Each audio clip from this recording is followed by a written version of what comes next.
Cuando pensamos en la base del cristianismo, siempre yo creo que pensamos en Jesús al comienzo, pero yo creo que una de las cosas más importantes, y no porque yo lo crea, sino que porque Jesús en algún momento lo dijo, más importante, Jesús dice, es mejor para ustedes que yo me vaya, porque así les voy a mandar o les puedo mandar el Espíritu Santo, ¿cierto? ¿Cómo es eso que es mejor que yo me vaya? ¿Cómo Jesús es mejor que tú digas, es mejor que esté el Espíritu Santo con ustedes en vez de yo? Yo le hubiese dicho, no, yo quiero que te quedes. Más encima, imagínate con tremendo problema que tenemos ahora de moriste, resucitaste, ahora todos nos persiguen. ¿Cómo es eso de que te vas a ir y es mejor que te vayas para que llegue el Espíritu Santo? Jesús dice que es así. Y a lo largo de la historia, me voy a saltar a hartos años después de que Jesús se va, llega el Espíritu Santo. Y cuando yo crecí, a lo largo de la historia de la iglesia, de nuestra iglesia, crecí viendo el bautismo con el Espíritu Santo de otras personas. Son recuerdos que yo tengo muy claros en la mente, con muchos detalles. Dios me ha dado una buena memoria. Y creo sí que para un niño de 8, 10 años en ese entonces, a lo menos, esta situación que se generaba alrededor del bautismo con el Espíritu Santo era una situación a lo menos extraña. Pensando en un niño de 8 o 9 años, ese es el contexto. Escuchar a personas hablando extraño, algunos hablando con voces fuertes, con gritos, y varias otras cosas más que todos yo creo hemos experimentado, hemos visto y hemos vivido. Ahora, frente a esta situación, en mi casa, mi familia siempre fue súper clara conmigo, con nosotros, con mis primos, y siempre hicieron un gran esfuerzo por explicarnos esta situación. Por lo tanto, esta sensación de extrañeza, de incomodidad, rápidamente era reemplazada por una sensación como de expectativa, como de querer ser parte de estas situaciones. Entonces, viví y vivimos, creo, en medio de cultos, oraciones al monte, campamentos, encuentros de jóvenes, con la expectativa de qué va a pasar. Yo creo que todos nos hemos sentido así en algún momento. Desde hace un par de años en adelante, por situaciones de la vida, por experiencias de vida, me he dedicado a cuestionar todo. No he dejado de creer nunca, pero sí me he hecho muchas preguntas. Busco entender mejor las cosas, busco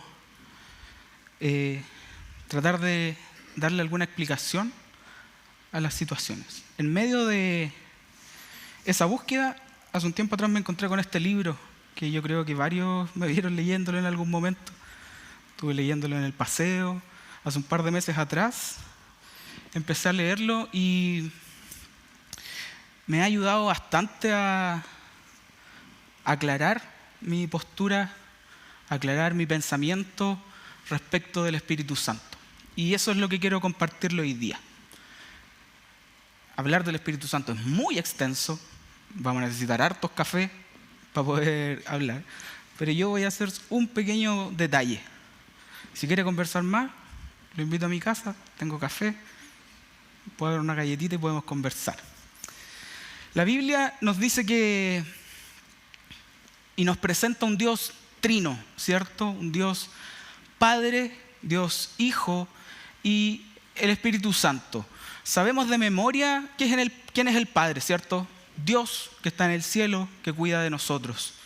Si nos preguntan también quién es el Hijo, también lo sabemos, ¿cierto? Jesús, que vino a la tierra, que se vació de su gloria para experimentar lo que nosotros experimentamos aquí en la tierra, a compartir nuestra experiencia humana. Ahora, si yo le pregunto, ¿qué es el Espíritu Santo? ¿Qué es el Espíritu Santo? Yo creo que pareciera ser que en algunos casos se transforma como una especie de leyenda urbana, donde se habla del Espíritu Santo, muchas veces no entendemos bien qué es. Hemos escuchado rumores, hemos escuchado opiniones, hemos visto videos en redes sociales que a veces igual nos perturban un poco, pero probablemente si nos preguntaran, todos tenemos dudas respecto de qué es el Espíritu Santo. Y Jesús, en la víspera de su crucifixión, tiene una conversación extensa con los discípulos sobre el Espíritu Santo. De hecho, está relatada en el Evangelio de Juan, más o menos entre los capítulos 14 y 16. Yo creo que hay unas 4 o 5 menciones que Jesús hace sobre el Espíritu Santo y les explica. Y cuando Jesús se refiere al Espíritu Santo, todos lo hemos escuchado, creo, si es que no, se lo presento. Jesús, cuando utiliza el término griego para referirse al Espíritu Santo, habla de Parácletos, ¿cierto? Todos en algún momento por ahí hemos escuchado el Parácletos. En la Biblia, esta palabra, la versión de la Nueva Versión Internacional, la traduce como abogado o como ayudador en algunos otros casos.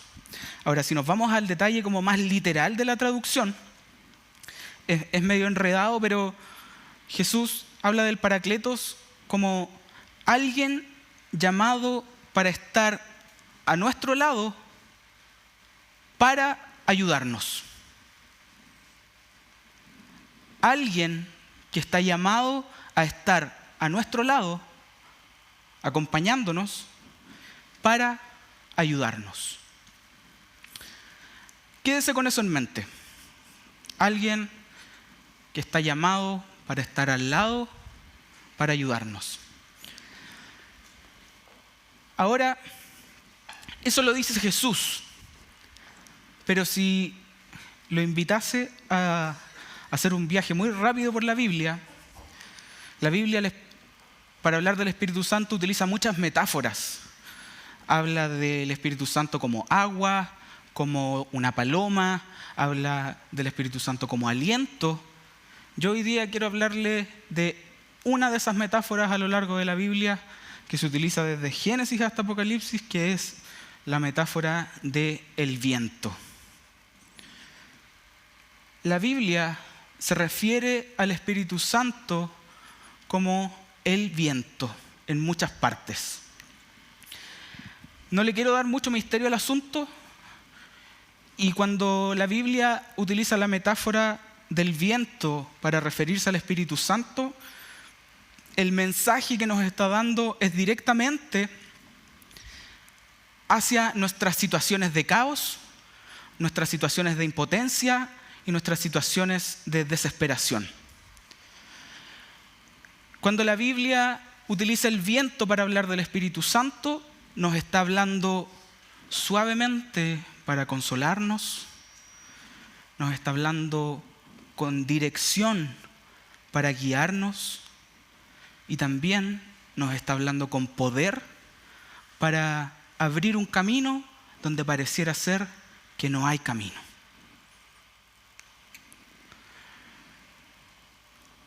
Al abrir la primera página de la Biblia, Génesis 1:1, la Biblia dice que la tierra era un caos, no había nada. Pero el Espíritu de Dios flotaba sobre las aguas. Cuando Génesis dice el Espíritu de Dios flotaba sobre las aguas, utiliza una palabra que es ruaj, La Maris hace un tiempo hizo una predicación de eso. ¿Se acuerda? El ruaj de Dios. Básicamente, la Biblia lo que está diciendo es que cuando la tierra era un caos, el viento de Dios, el Espíritu Santo, estaba flotando sobre las aguas. La palabra ruaj, traspasada al Nuevo Testamento, es neuma. Entonces, cuando leemos ruaj en el Antiguo Testamento, en el Nuevo Testamento es neuma, y eso es viento, que es una metáfora del Espíritu Santo. Entonces, esta palabra se entiende como viento, como aliento y espíritu. Entonces, cuando vemos que la Biblia nos dice que el Espíritu se movía sobre las aguas, está acompañado de toda una obra creativa que viene de ahí en adelante que Dios hace. Por lo tanto, la primera vez que se nos menciona el Espíritu Santo es para referirse al viento que crea. El viento que crea. Después, en este mismo relato, Génesis 1, 2, la Biblia dice que cuando Dios creó al hombre, sopló su espíritu para que él viviera. Nuevamente se utiliza la misma palabra, el ruaj, el espíritu, el neuma. Entonces, como le decía, la primera vez que se muestra el espíritu en la Biblia, abriendo el telón de la historia, es como el viento que crea. Luego de Génesis viene Éxodo, ¿cierto? Éxodo es un texto fundamental en la historia bíblica, en la historia del pueblo de Israel, y es un texto fundamental en el Antiguo Testamento propiamente tal, porque es donde está relatada con mucho detalle la liberación del pueblo de Israel de Egipto, ¿cierto? Interesantemente, Jesús escoge esta narrativa de Éxodo completa como fondo y como un marco para su ministerio. Si miráramos, por ejemplo, la historia de Jesús con la historia relatada en Éxodo, nos vamos a encontrar que hay muchas similitudes. Por ejemplo, Jesús, al igual que Moisés, nació bajo la monarquía de un tirano que mandó a matar los niños. Después, sus padres huyeron y se fueron como refugiados a Egipto. Jesús no fue bautizado en cualquier río, fue bautizado en el río Jordán. No inició su ministerio con milagros, sino que lo inició 40 días en el desierto, que parecieran ser medio similares a los 40 años que pasó Israel también en el desierto.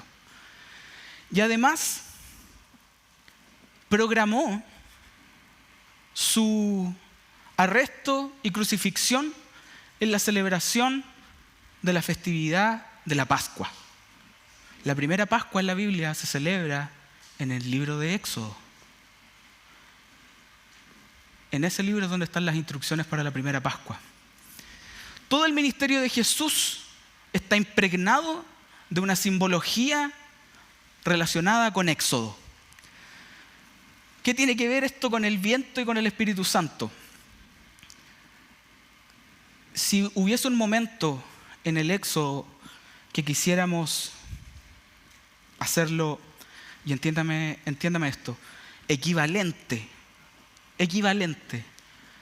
a la resurrección de Jesús en Éxodo, es decir, un momento en el cual Dios revela su poder y su presencia de una forma innegable, sin duda que sería la apertura del Mar Rojo. Un evento que en el relato, como está descrito, ocurre gracias a la acción y por medio del Espíritu Santo. Nuevamente el Espíritu Santo abriendo un camino en medio de la desesperación. Moisés con una cantidad de gente atrás, un ejército persiguiéndolos, un mar al frente. ¿Qué hacemos? No hay camino, no hay qué hacer. Y el texto dice lo siguiente, en Éxodo, el capítulo 14, dice: luego Moisés extendió la mano sobre el mar y el Señor abrió un camino a través de las aguas mediante un fuerte viento. Mediante un fuerte ruaj, mediante un fuerte neuma. Pareciera ser que el Espíritu Santo ya está involucrado en medio de estas acciones espectaculares de Dios. El viento sopló durante toda la noche y transformó el lecho del mar en tierra seca. Entonces el pueblo de Israel cruzó por en medio del mar, caminando en tierra seca, con muros de agua a los lados. El viento que libera. El viento que actúa en medio de una situación de desesperación. El espíritu que actúa en medio de una situación donde pareciera que no hay camino. Dios, a través del Espíritu Santo, a través del viento, abre un camino. El mismo espíritu que puso orden en el caos de Génesis, el mismo espíritu que crea vida en un lugar de muerte, o que podría haber sido de mucha muerte, pone orden en el caos del Éxodo, liberando a Israel de una muerte segura. El viento que libera. Ahora, si nos saltamos muchos años a la época de Jesús y tenemos en cuenta todo este contexto de su ministerio con la historia del Éxodo, hay un momento en que Jesús va a conversar con una persona. Y esa persona todos la hemos escuchado, que es Nicodemo. Nicodemo era un maestro de los importantes de la ley en Israel.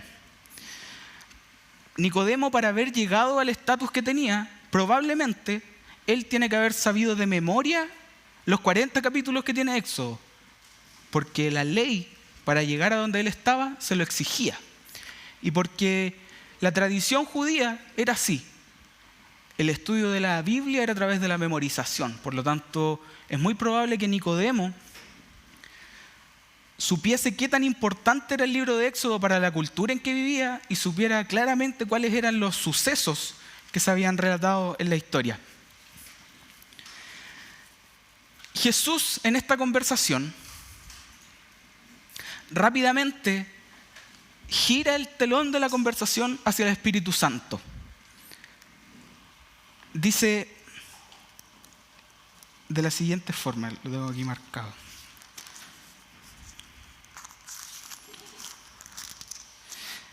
Dice, el viento sopla hacia donde quiere.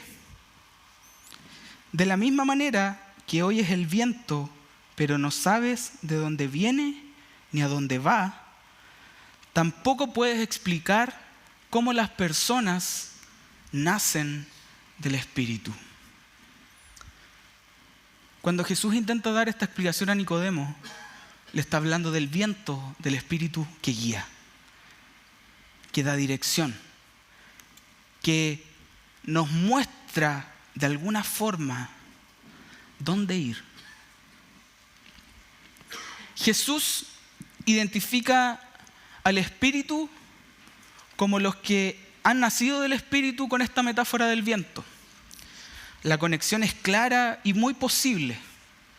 Son como el viento, invisibles al ojo humano, pero con efectos evidentes para quien se detiene a mirar a quienes son guiados por el Espíritu.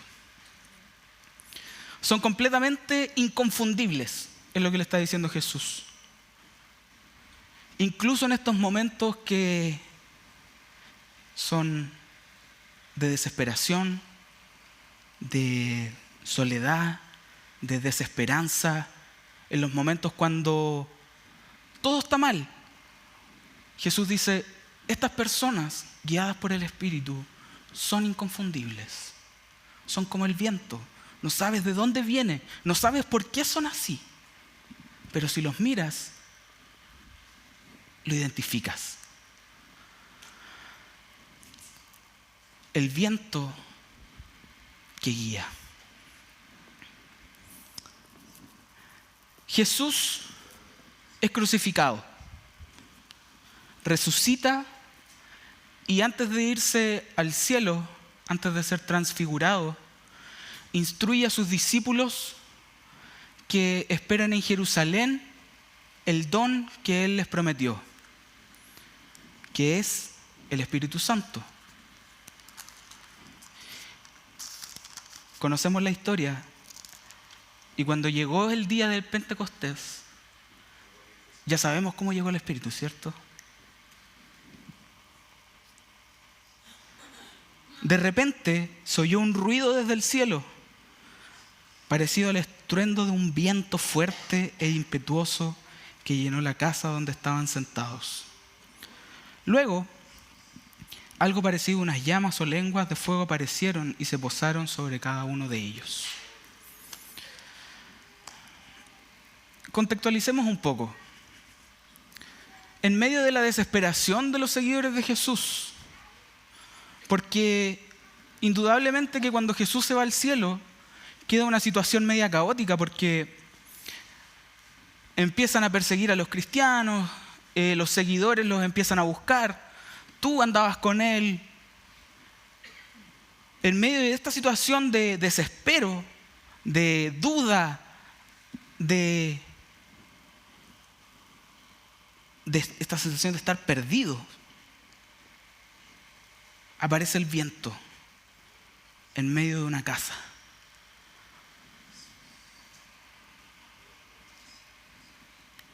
En medio de toda esta situación,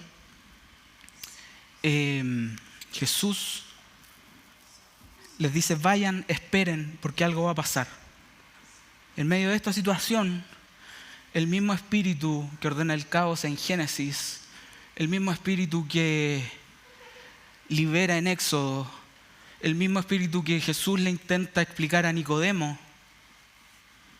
es el espíritu que llena la casa, que pone en orden la situación. Y es un acto que lo podríamos nombrar como prácticamente una tercera creación. Nace la iglesia. Casi como evocando la situación del Mar Rojo, el día que en esa casa se derrama el Espíritu Santo, el viento nuevamente sopla con fuerza, sopla con violencia. El viento llena el lugar, pero no solamente el lugar, sino que también llena a cada persona de manera individual. Después de esto, el fuego que pareciera ser que guió a Israel durante las noches del desierto, el fuego que les daba calor en medio del frío de la noche del desierto, aparece y se posa sobre las personas como lenguas de fuego. Sobre cada uno, personalmente. El viento que llena.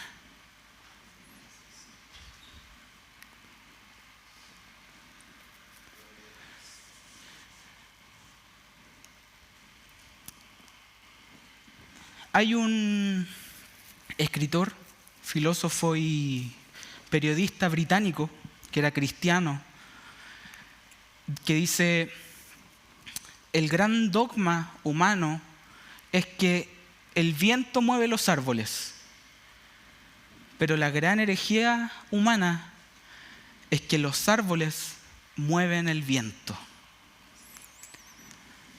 Y hay dos tipos de personas en el mundo: los que creen que el viento mueve los árboles y los que creen que los árboles generan el viento. Siguiendo esta idea, durante gran parte de la humanidad, en la historia, el viento era una realidad evidente para todas las personas. Aunque la identidad de Dios variaba en diferentes culturas, en diferentes religiones, la creencia general era de que existía un Dios creador, soberano, y sobrenatural que lo que se dedicaba a hacer era a mover los hilos del mundo, digamos. Esa era la visión predominante a lo largo de la historia. Sin embargo, actualmente este consenso ha ido cambiando y se ha empezado a adoptar una visión que es un poco más racionalista del mundo. Y aquí es donde aparece la idea del viento Paracletos, que es el espíritu que está llamado para acompañarnos y para ayudarnos. Porque todos, y yo me incluyo en esta idea, todos vivimos en la siguiente tensión de la vida. Dios nos da libertad para actuar. No es un controlador, digamos, de hilos, de marionetas. Pero en medio de esta libertad, cuando llega la desesperación, cuando llega el caos, cuando llega el miedo, cuando llega la desesperanza, cuando llegan esos momentos que nadie quiere, que nadie espera, pero que pasan,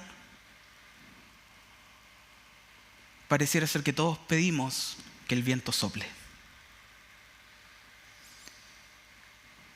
Pareciera ser que todos pedimos que aparezca este viento que traiga orden al caos, que venga a reparar todo lo que está quebrado.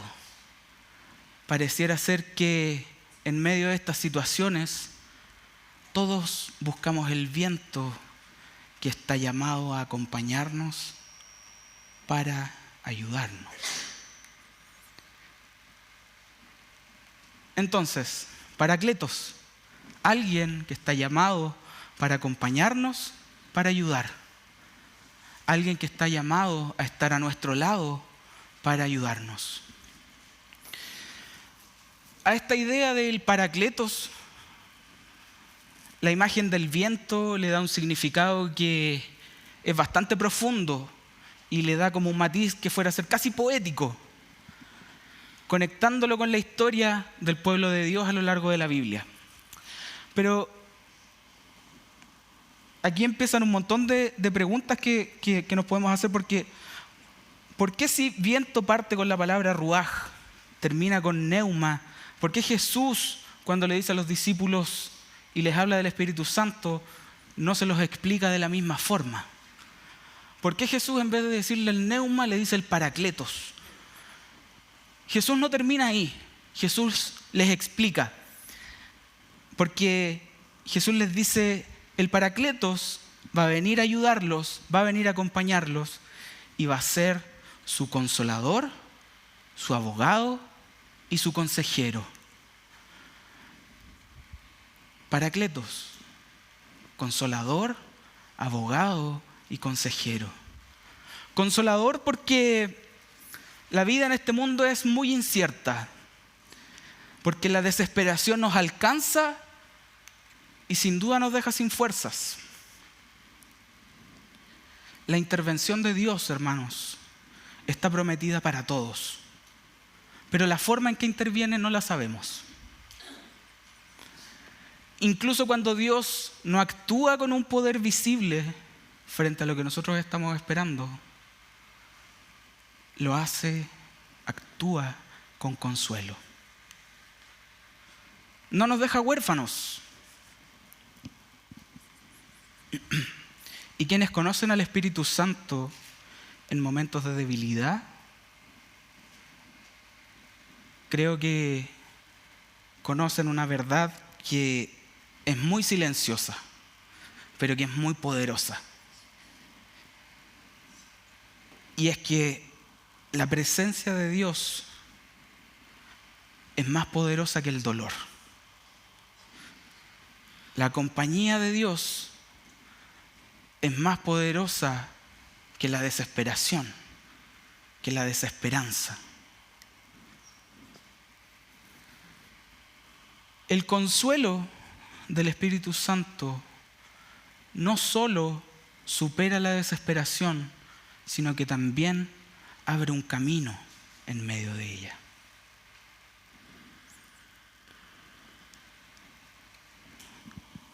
abogado porque en los momentos más difíciles de la vida muchas veces no encontramos las palabras adecuadas. No sabemos qué pedir ni cómo hacerlo. Incluso en los momentos de desesperación, de dificultad, de complicación, perdemos el deseo de hablar con Dios, perdemos el deseo de orar, porque no está, porque no aparece. Por eso se nos ha prometido un abogado que está siempre presente y que habla por nosotros en medio de las dificultades de la vida. El Espíritu Santo lo que hace es guiarnos de regreso, sin importar dónde estemos, al corazón de Dios. Lo que hace el Espíritu Santo es decirnos que en medio de la situación, sea cual sea que estemos, siempre estamos bajo la mirada amorosa de Dios. Consolador, abogado y consejero. Consejero porque necesitamos a alguien que hable a nuestro corazón y que nos haga las preguntas aparentemente inocentes, pero difíciles. Esas preguntas que a veces necesitamos y que nos incomodan, que muestran el verdadero origen de nuestros problemas aparentes. Consejero porque necesitamos a alguien que nos ayude a sanar las heridas antiguas que nunca han dejado de sangrar, que nos ayude a sanar identidades falsas que hemos creado debido a patrones de comportamiento que son dañinos para nosotros, o que nos ayude a cambiar una pérdida que enterramos en el pasado y que poco a poco empieza a crecer como una raíz de resentimiento. En el mundo mediterráneo donde Jesús vivió, la gente no solamente conocía el viento, sino que dependía del viento para poder moverse en los barcos. Dependían del viento. No era solo una brisa, sino que era un recurso fundamental para transportarse. Y aquí yo creo que con esta idea fácilmente nos acordamos de cuando los discípulos van a despertar a Jesús en medio de la barca, porque está este viento huracanado que les genera miedo, que les genera susto, porque se puede dar vuelta el bote, porque pueden morir. Y le dicen: Jesús, ayúdanos. Jesús se para, se levanta, como si nada pasara. Ordena el viento, ordena la tormenta. Toda esta metáfora y toda esta idea que le he ido contando construye una idea de que el viento no es solamente algo que agita y que mueve las hojas de los árboles, sino que pareciera ser que el viento es una fuerza que impulsa la embarcación de nuestra vida hacia algún destino. Paracletos, alguien llamado para estar a nuestro lado, para ayudarnos. ¿Por qué Jesús nombró al Espíritu Santo como Paracletos? Esa es la pregunta que me dio vuelta durante mucho tiempo. ¿Por qué en esta conversación, antes de ser crucificado, Jesús le dice: va a venir el Paracletos? Y tan importante es que lo repite al menos 4 veces en esta conversación. Y aquí es cuando yo terminé de explotar. Esta palabra tiene raíces en el mar. Los que conocen el mar saben cómo es en medio. Mi papá le gusta ver videos de repente de los buques que transportan cosas y ven cómo se mueven las olas, cómo se levanta el barco. Todos nos preguntamos a veces por qué no llegó el pedido que hice de China. Y es porque probablemente se cayó en medio del viaje. Paracletos tiene su origen en las palabras marítimas de la época mediterránea. En el mundo greco-romano, probablemente, si es que usted hubiese salido a navegar en medio del mar huracanado, en medio del mar difícil, y el barco se perdía, la única opción que esa gente tenía, perdida en el mar, que moviéndose hacia donde las olas querían que se moviera, la única opción que había para esos barcos era otro barco que estaba en la playa. Y ese barco, ¿sabe cómo se llamaba? Paracletos. Porque ese barco, cuando se daban cuenta que se perdía el otro barco en el mar, decían, hay que ir a buscarlo. Salían, se colocaba al lado, se amarraba y tiraba el barco de vuelta a la playa.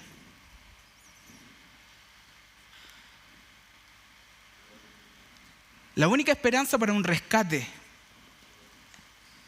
en medio de una situación desesperada era el Paracletos.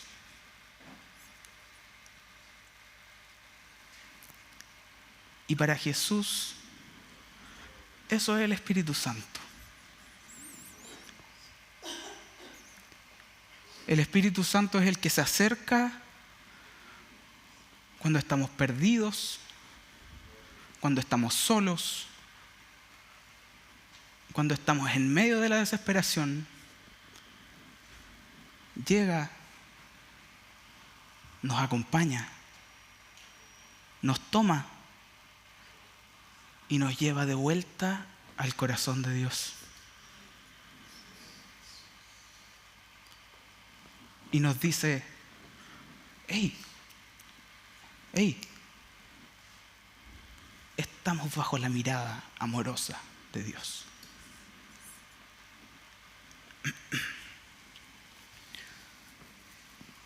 Hay una oración que hicimos en mi casa. A la Vale aquí me va a matar porque voy a contar una infidencia. Hay una oración que hicimos en mi casa hace como 3 años atrás.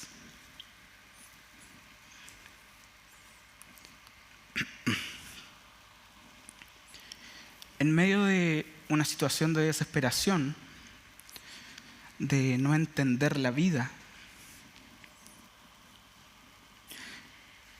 llegamos a un momento donde realmente no sabíamos mucho qué hacer.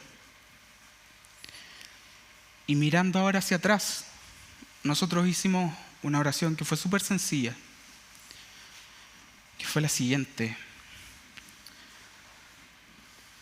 Espíritu Santo, ven y encuéntrame, porque estoy perdido, porque no sé qué hacer.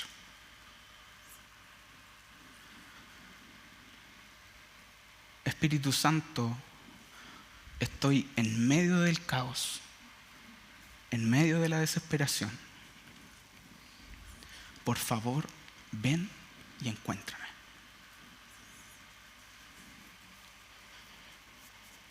Esa oración fue necesaria para que el Espíritu Santo se colocara al lado nuestro, nos tomara y nos llevara de vuelta al corazón de Dios.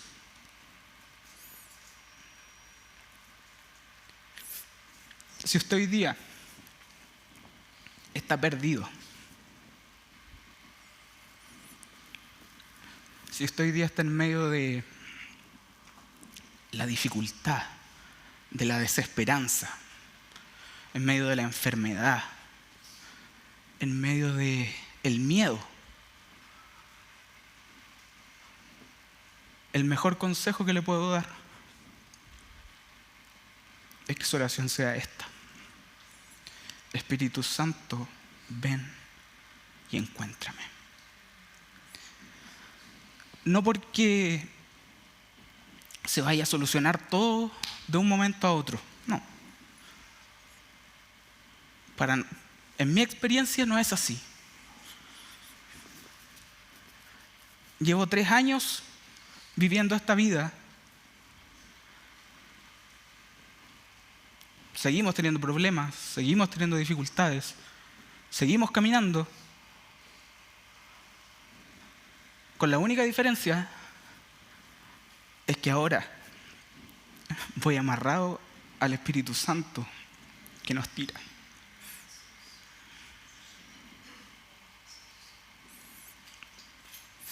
Y esa es la invitación que le quiero hacer hoy día. Que si usted está en una situación similar, haga esta oración: Espíritu Santo, ven y encuéntrame.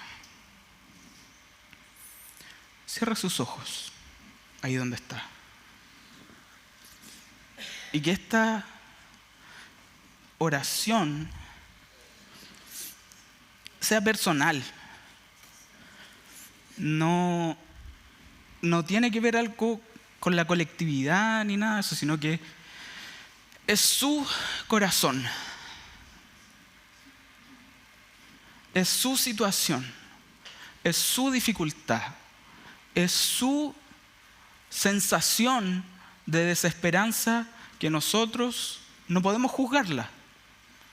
Solamente usted sabe qué tan difícil, qué tan complicada puede ser la situación en la que se encuentra hoy día.